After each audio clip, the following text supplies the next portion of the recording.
Comrade जी आप सुनाएं, आप ठीक हैं? बस ये दसो कि ਤੁਸੀਂ ਹੁਣ ਰਿਕਸ਼ਾ ਡਰਾਈਵਰੀ ਕਰਦੇ ਲਾਹੌਰ ਵਿੱਚ जी जी ਤੇ ਇਸ ਤੋਂ ਪਹਿਲੇ ਕੀ ਕਰਦੇ ਸੋ? ਜੀ ਇਸ ਤੋਂ ਪਹਿਲੇ ਅਸੀਂ ਜ਼ਿਮੀਂਦਾਰਾ ਕਰਦੇ ਸੀ ਆਪਣੇ ਪਿੰਡ ਕਿਹੜਾ ਪਿੰਡ ਸੀ? ਸਾਡਾ ਪਿੰਡ ਸੀ ਇਹ ਕਸੂਰ ਹੈ, ਉਹਦੇ ਨਾਲ ਹੀ ਹੈ ਰੌ ਖਾਨ ਵਾਲਾ।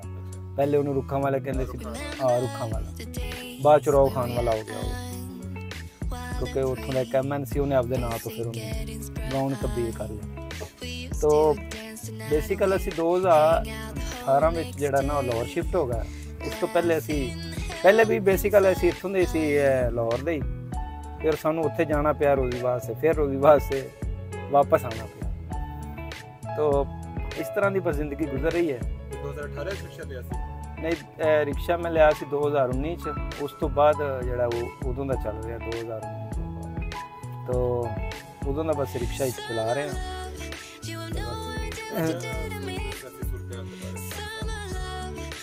ਜੀ ਇੱਥੇ ਜਿਹੜਾ ਵੀ ਦਿਨ ਆਉਂਦਾ ਨਾ ਜੀ, ਉਹ ਟਫ ਤੋਂ ਟਫ ਹੀ ਆਉਂਦਾ ਹੈ।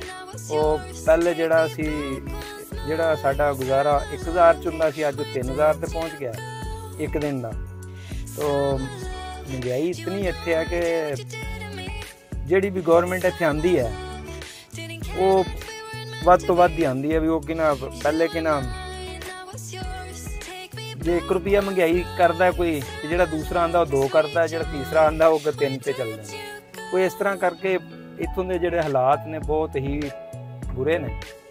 ਤੇ ਰਿਕਸ਼ਾ ਡਰਾਈਵਰ ਦੇ ਤਾਂ ਬਹੁਤ ਹੀ ਹਾਲਾਤ ਤੁਸੀਂ ਚੈੱਕ ਕਰ ਲੈਣਾ, ਕਿਸੇ ਹੋਰ ਨੂੰ ਵੀ ਇੰਟਰਵਿਊ ਕਰਕੇ, ਕਿ ਹਾਲਾਤ ਜਿਹੜੇ ਨਾ ਦਿਨ ਬ ਦਿਨ ਇਤਨੇ ਬੱਤਰ ਹੋਈ ਜਾ ਰਹੇ ਨੇ। ਔਰ ਨਾ ਸਿਆਸੀ ਇੱਥੇ ਸਟੈਬਲਿਸ਼ ਹੈ ਕੋਈ, ਨਾ ਇੱਥੇ ਕੋਈ ਹੋਰ ਕੋਈ ਰੋਜ਼ਗਾਰ ਆਇਆ। ਦੂਸਰਾ ਜਿਹੜਾ ਕਿ ਬੇਰੁਜ਼ਗਾਰੀ ਇੰਨੀ ਹੋਈ ਜਾ ਰਹੀ ਹੈ ਕਿ ਹਰ ਬੰਦਾ ਜਿਹੜਾ ਨਾ ਉਹ ਦੁਹਾਈਆਂ ਕੱਢੀ ਜਾ ਰਿਹਾ।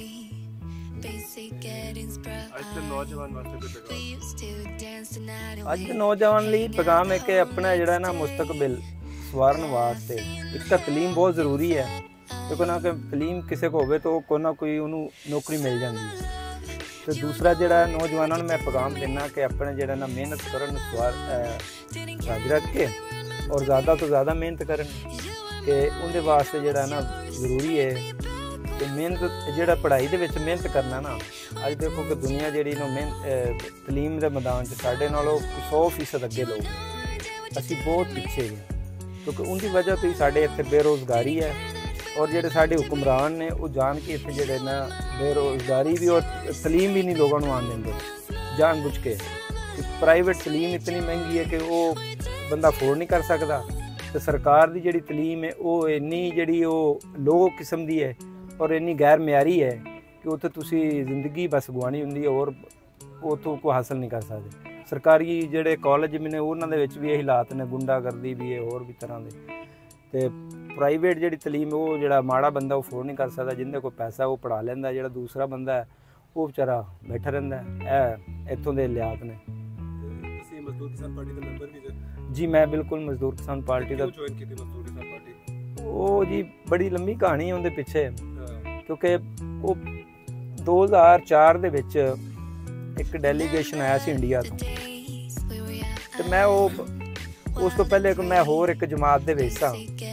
ਤੇ ਸਾਡੀ ਉਹਨਾਂ ਨਾਲ ਮੁਲਾਕਾਤ ਹੋਈ, ਤਾਂ ਅਸੀਂ ਕੋਈ ਬਹਿਸ ਕਰਦੇ ਨਾ ਕਿ ਉਹ ਮਜ਼ਹਬੀ ਬਹਿਸ ਸੀ, ਤਾਂ ਉਹਦੇ ਵਿੱਚ ਉਹਨਾਂ ਜਦੋਂ ਸਾਨੂੰ ਐਗਰੀਮੈਂਟ ਦਿੱਤੇ ਤੇ ਸਾਡਾ ਜਿਹੜਾ ਉਹ, ਮੈਂ ਕਿਹਾ ਫਿਰ ਮੈਂ ਉਧਰੋਂ ਤੋਂ ਹਟ ਕੇ ਮੈਂ ਫਿਰ ਮਜ਼ਦੂਰ ਕਿਸਾਨ ਪਾਰਟੀ ਦੇ ਵਿੱਚ 2004 ਦੇ ਵਿੱਚ ਹੀ ਜੁਆਇਨ ਕੀਤੀ ਸੀ। ਉਸ ਤੋਂ ਲੈ ਕੇ ਹੁਣ ਤੱਕ ਮੈਂ ਜਿਹੜਾ ਨਾ ਕਿ ਮਜ਼ਦੂਰ ਕਿਸਾਨ ਪਾਰਟੀ ਦੇ ਵਿੱਚ ਹੀ ਹਾਂ। ਤੇ ਇਸ ਤੋਂ ਪਹਿਲੇ ਕੋਈ ਹੋਰ ਪਾਰਟੀ ਨਹੀਂ ਗਿਆ, ਪਰ ਉਦੋਂ ਦੇ ਨਹੀਂ ਜੁਆਇਨ ਕੀਤਾ, ਤੇ ਇਹਦੇ ਨਾਲ ਇਸੇ 'ਚ ਕੰਮ ਕਰ ਰਹੇ। ਅਸੀਂ ਸਮਝਦੇ ਹਾਂ ਕਿ ਜਿਹੜੇ ਮਿਹਨਤ ਕਸ਼ਾਂ ਵਾਸਤੇ ਅਸੀਂ ਜਿਹੜਾ ਮਜ਼ਦੂਰ ਕਿਸਾਨ ਪਾਰਟੀ ਕੰਮ ਕਰ ਰਹੀ ਹੈ, ਮੈਂ ਸਮਝਦਾ ਕਿ ਨਿਜਾਤ ਦਾ ਜ਼ਰੀਆ ਇਹੀ ਹੈ।